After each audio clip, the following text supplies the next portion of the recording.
कंचन, कामिनी, कीर्ति, ये तीन ऐसे जो भगवत मार्ग से विमुख कर देते हैं।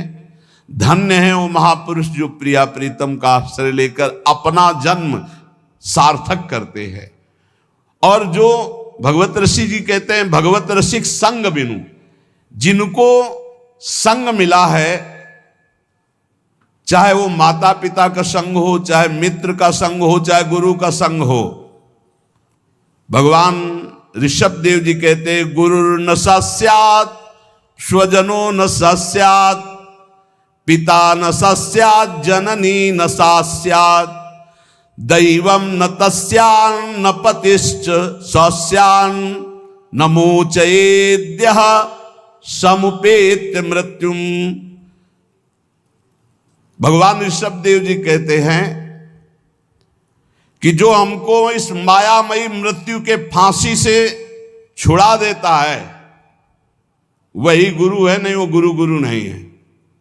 खुली बात है, गुरु शिष्य का संबंध है भगवत प्राप्ति कराने से। तन मन प्राण समर्पित करके गुरुदेव की आज्ञा पे चलो, निश्चित भगवत प्राप्ति है। भगवत प्राप्ति कोई ऐसा रसगुल्ला या गुलाब जामुन नहीं कि खरीद लिया, ये लो भैया खा लो। उनकी आज्ञा पे चलो, भगवत प्राप्ति आपको होनी है। आपको भ्रम छोड़ना है, आपको असत आचरण छोड़ने, आपको असत चिंतन छोड़ना है, आपको भगवत चिंतन करना है। तो गुरुदेव का सारा प्रयास रहता है असत त्याग करके सत्य में स्थित करना। वो गुरु नहीं है जो अपने शिष्य को भगवत भक्ति के रंग में रंग करके मृत्यु रूपी माया रूपी फांसी से न बचा पावे। गुरु नहीं है। वह स्वजन नहीं है जो अपने संबंधी को भगवत नाम जपने का उपदेश न करे।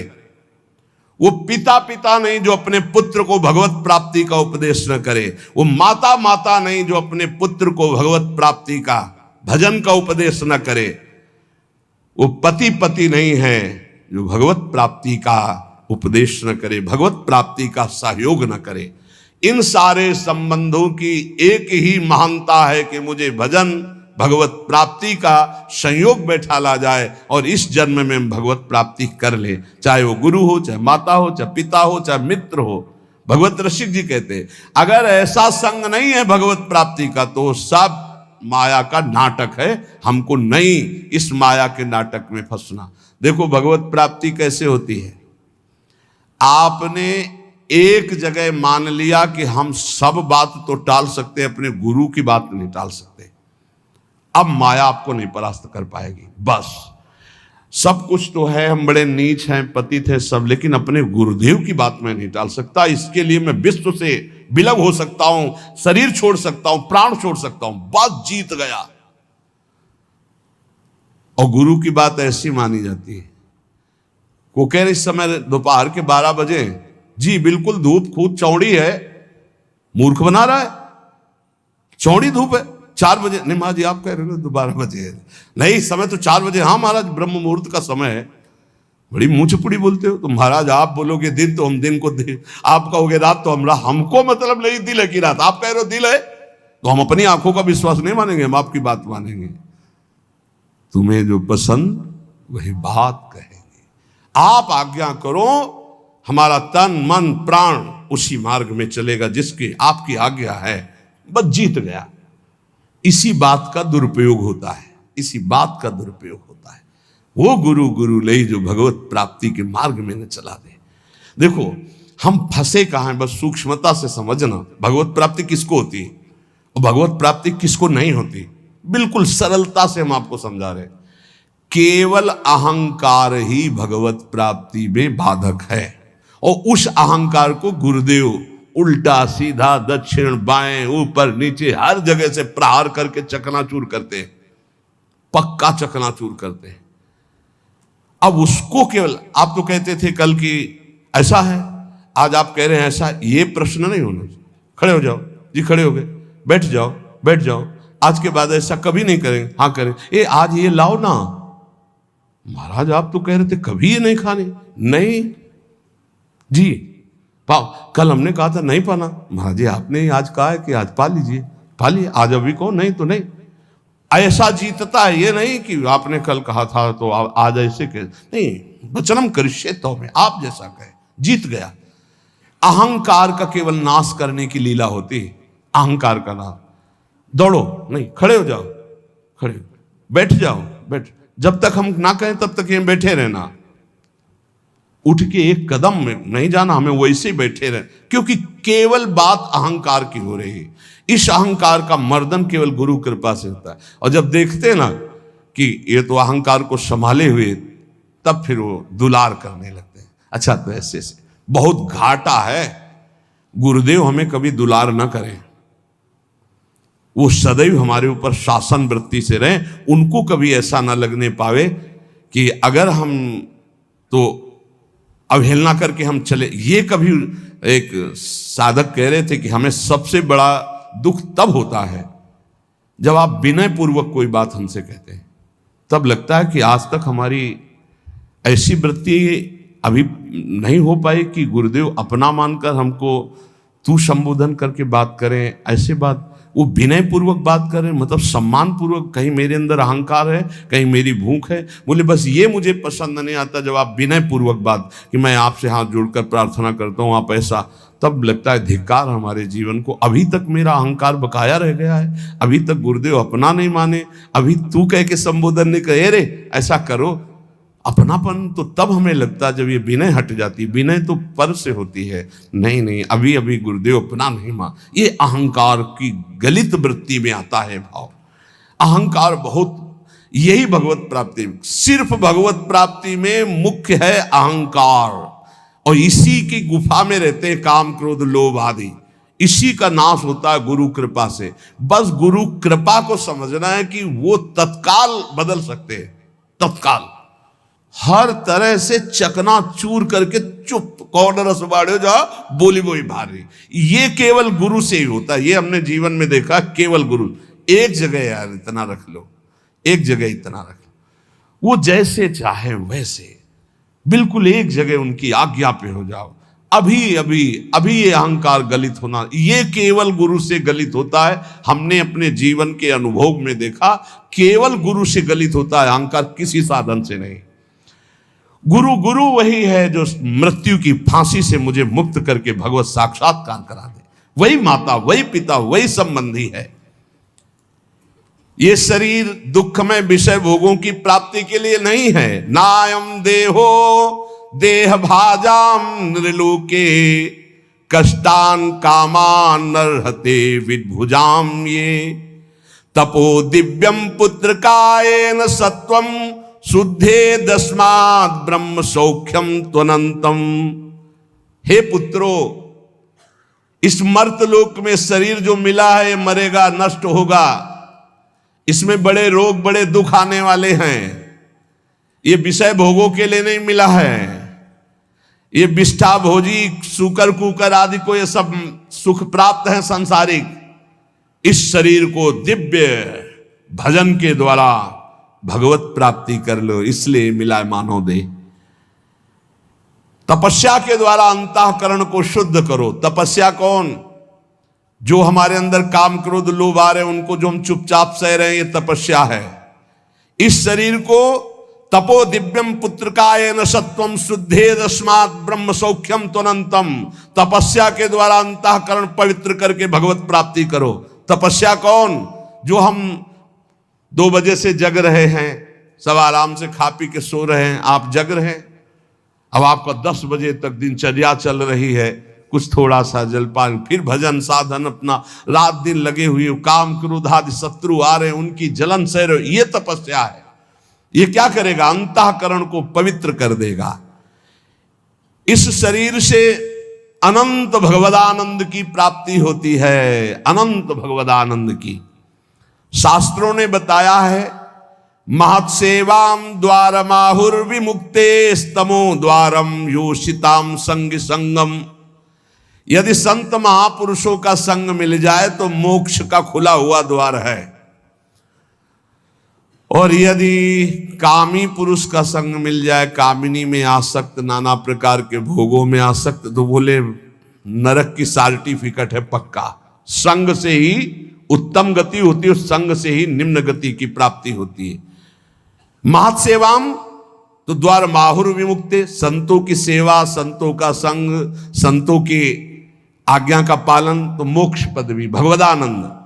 और विषयी पुरुषों का संग, विषय सेवन तो कह रहे तमो द्वारम योषिताम संग संगम, ऐसे कामी नीच पुरुषों का संग नरक प्रदान करता है। कसम देने की जरूरत नहीं है, ऐसे पुरुषों का तो संग ही नहीं करना चाहिए। वो कहते हैं हमारी दोस्ती, अरे तिलांजलि देते तुम्हारी दोस्ती को, कभी मत आना, कभी मत बुलाना, कभी संग मत करना। नीच आचरणों में फंसाने वाले दोस्त नहीं दुश्मन होते हैं। किसी को नष्ट करना उसको व्यसन दे दो, किसी को नष्ट करना उसे भोगों में फंसा दो, नष्ट हो जाएगा अपने आप। तो नष्ट करने वाला दोस्त होता है कि दुश्मन होता है? ये बड़ा विचित्र माया का खेल है कि दुश्मन दोस्त बन करके आता है, हम उसे स्वीकार कर लेते हैं। तमो द्वारम योषिताम संग संगम, जो कामी पुरुष है, व्यसनी पुरुष है, व्यभिचारी पुरुष है, नाना प्रकार के कुमार्गगामी प्रवृत्तियों का, तो हमें कभी ऐसों का संग नहीं करना चाहिए।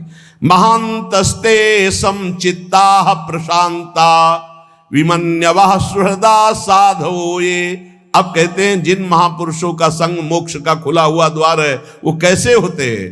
तो बोले महांतस्ते समचित्ता, सब में अपने प्रभु को देखने वाले महात्मा को महापुरुष कहा गया है।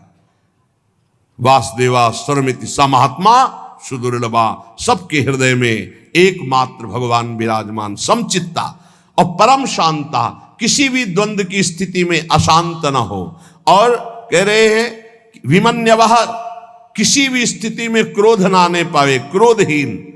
और सुहृदा साधो ये, सबका हित चिंतन करने वाले, सदाचार परायण, उनको महापुरुष करते हैं। जो ऐसे महापुरुषों का संग करता है वो निश्चित भगवत प्राप्त हो जाता है।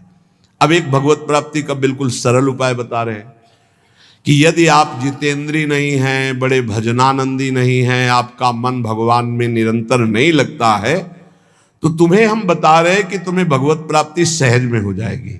कैसे? बोले कायेन वाचा मनसेन्द्रियैर्वा बुद्ध्यात्मना वानुसृत स्वभावात् करोति यदि यत् सकलम परस्मयी नारायणायेति समर्पयेत् तत्। यहीं से प्रारंभ हुआ था साधन मार्ग। जब घर से निकले थे तो प्रारंभिक साधना यही थी, इसी श्लोक की थी। भागवत धर्म का अनुष्ठान, गायत्री अनुष्ठान आदि तो अलग चल रहे थे, लेकिन ये हृदय का भागवत अनुष्ठान भागवत धर्म का था। महापुरुषों ने, ऋषियों ने बहुत से मार्ग बताए भगवत प्राप्ति के, धर्म के। बड़े कठिन कठिन मार्ग हैं, लेकिन हम तुम्हें वो मार्ग बता रहे हैं, नवयोगेश्वर में जी कह रहे, सुगम से सुगम उपाय, सब कोई कर सकता है, स्त्री पुरुष बालक सब कोई कर सकता है। ये भगवत प्राप्ति का बिना पढ़े लिखे वाला भी कर सकता है। भोले से भोले अज्ञानी मनुष्य सुगमता पूर्वक दिव्य गति प्राप्त करेंगे इस साधन से। इसका नाम है भागवत धर्म। इस मार्ग में, भागवत धर्म में बड़ी से बड़ी त्रुटि हो जाए तो भी पतन नहीं माना जाएगा। बड़ी महिमा इसकी है। देखो, अन्य साधनों में अगर त्रुटि हो गई, जैसे आप 20 वर्ष से ब्रह्मचर्य हैं और एक दिन व्यभिचारी बन गए तो 20 वर्ष का ब्रह्मचर्य का क्या, ऐसे हर साधन में है। लेकिन भागवत धर्म में, नाम जप में, इनमें यह सिद्धांत लागू नहीं होता। आप 20 बार नाम जप किए हैं, इसके बाद भ्रष्ट हैं, तो 20 बार नाम जप आपका, आपके कल्याण का कार्य करेगा। 19 नहीं होगा, वो 20 ही रहेगा। 21 से शुरू होगा जब आपका शुरू होगा। किसी ने कहा कि आप महाराज जी कहते हैं नाम जप से सारे पाप नष्ट हो जाते हैं, तो लोगों का उत्साह नहीं बढ़ेगा पाप कर्म करने में। तो आप ध्यान से सत्संग नहीं सुनते हैं, तब ऐसा प्रश्न आता है। जब कभी ऐसा वर्णन होता है कि तुम चाहे जितने पाप किए हो, नाम जप करने से सारे पाप नष्ट हो जाते, तो वहां एक जरूर बात हम कहते हैं, अब लो नसानी अब ना नसई हो।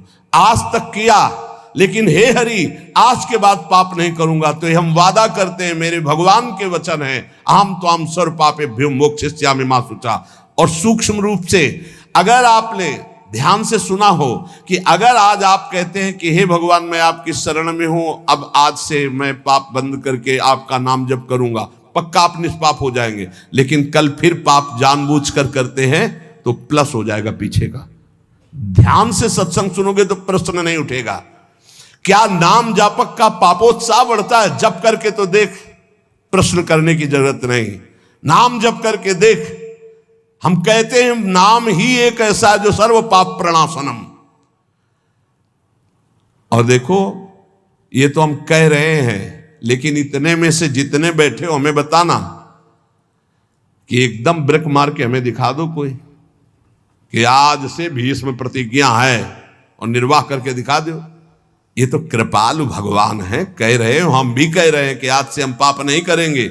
लेकिन हो सकता है कि ब्रेक मारते मारते गाड़ी बीता दो बीता आगे खिसल जाए, वो ब्रेक मानी जाएगी, ब्रेक ही मानी जाएगी कि देख लो पहिया नहीं चला है, पर ब्रेक मारी खिसक गया एक बीता, उतने में घटना घट गई। तो जनयो गुण प्रभु मान न काऊ, दीन बंधु अति मृदुल स्वभाव।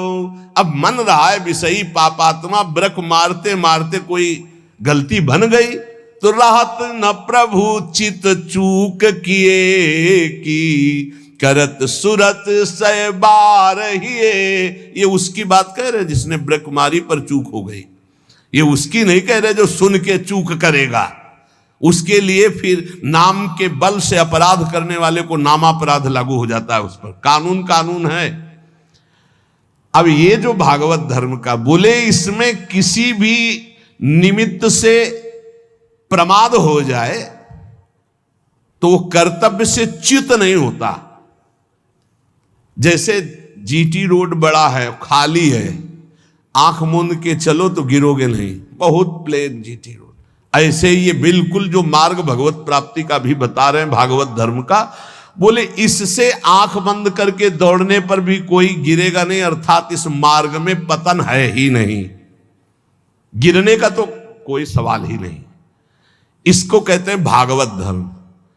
तो बोले भागवत धर्म करने वाले के लिए नियम नहीं है कि कोई विशेष प्रकार का कर्म करे। बहुत ध्यान से सुनो, वो शरीर से, वाणी से, मन से, इंद्रियों से, बुद्धि से, अहंकार से, अनेक जन्मों अथवा इस जन्म की आदत से, स्वभाव से जो करे यत करोषि, वो सब परम पुरुष भगवान नारायण को समर्पित कर दे, बस इसी से भगवत प्राप्ति हो जाएगी। शुरू करो। कई बार चर्चा कर चुके हैं, यही साधन आगे बढ़ाता है। सिद्ध बनने की कोशिश जल्दी मत करो, यहां बल्ले जल्दी सिद्ध हो जाते हैं। अरे क्या समर्पित करना, हम तो समर्पित ही हैं। सही ढंग से समर्पित हो जाओ तो ये निकलेगा नहीं कि हम समर्पित हैं। वो प्रभु कहेंगे ये मेरा है। हमें क्या कहें, हमें तो सिर्फ इतना कहना है कि हमारे आप हो, बस। समर्पित है कि नहीं वो तो तुम जानो, हम क्या जाने। क्योंकि समर्पण का तो आपको स्वीकृति करनी हो, आप जानो कितना है, हम क्यों कहें। हमारा हर मिनट, हर सेकंड, हर चेष्टा आपके चरणों में समर्पित होगी। अब यहां देखिए, प्रातः से उठो और एक एक घंटा का समर्पण शुरू करो। अभी बहुत जल्दी साधना के सोपान की ऊंचाई पर आ जाओगे आप, पक्का मान लो। लेकिन वही कर पाएगा जिस पर भगवान की कृपा, जो हम कह रहे हैं। एक एक घंटा का समर्पण करो। वो भजन हो, नौकरी हो, किसानी हो, खान पान हो, शौच स्नान का समय, जो भी समय आपका गया, फिर से ध्यान से सुन लो, इसमें तर्क मत करना।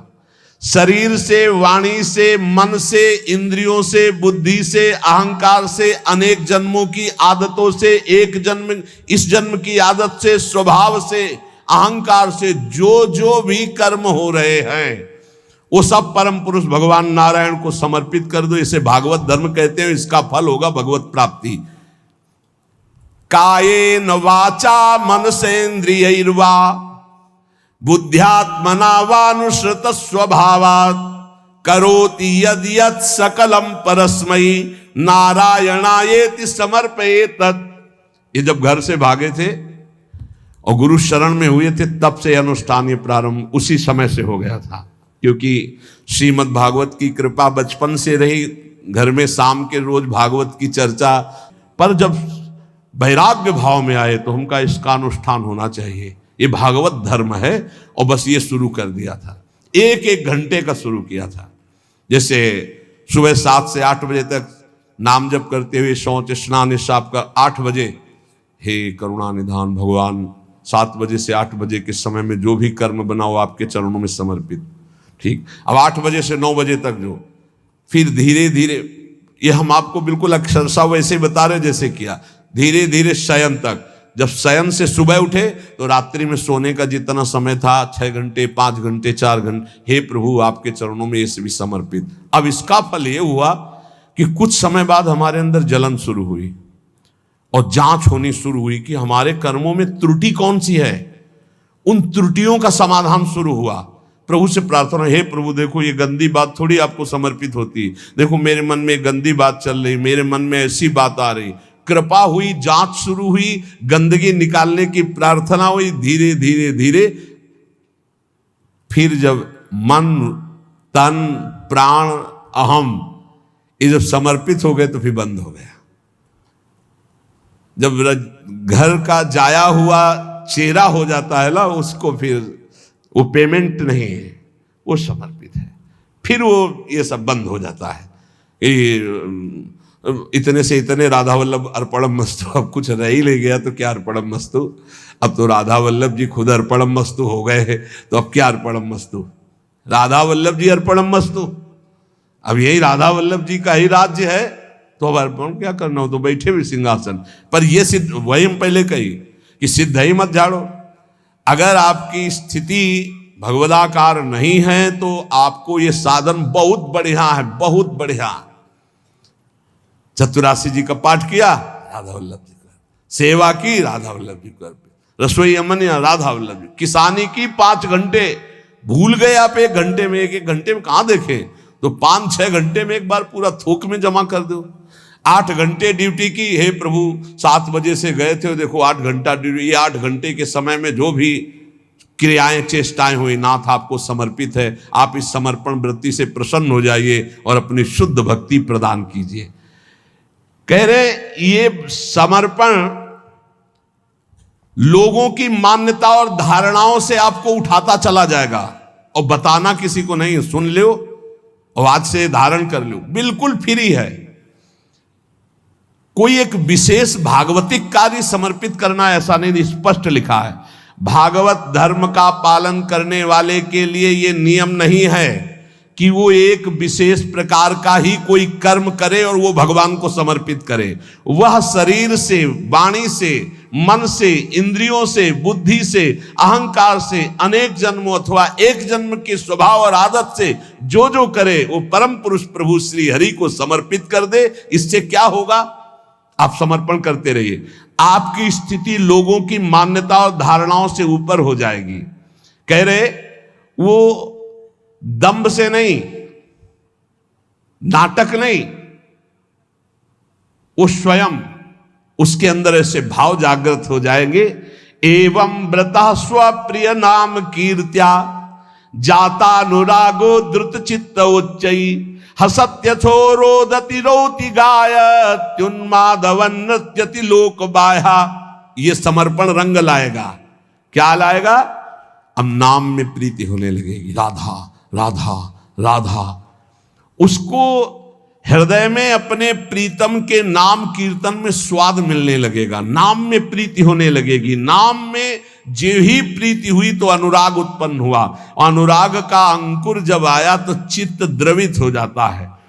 अब वो साधारण लोगों की स्थिति से ऊपर उठ जाता है, लोगों की धारणा मान्यता उस तक नहीं पहुंच सकती। जो समस्त कर्म भगवान को समर्पित करता है उसका नाम में प्रेम हो जाता है। नाम का प्रेमी अनुराग रंग में युक्त होकर लोगों की धारणा और मान्यता से अध्यात्म की ऊंचाई पर पड़ता है। वो दंभ से नहीं, स्वभाव से मस्त हो जाता है, मत वाला। अब वो कभी खिलखिलाकर हंसता है, कभी फूट फूट कर रोता है, कभी ऊंचे स्वर से भगवान को पुकारता है, कभी मधुर स्वर से भगवान नाम कीर्तन गुणगान करता है।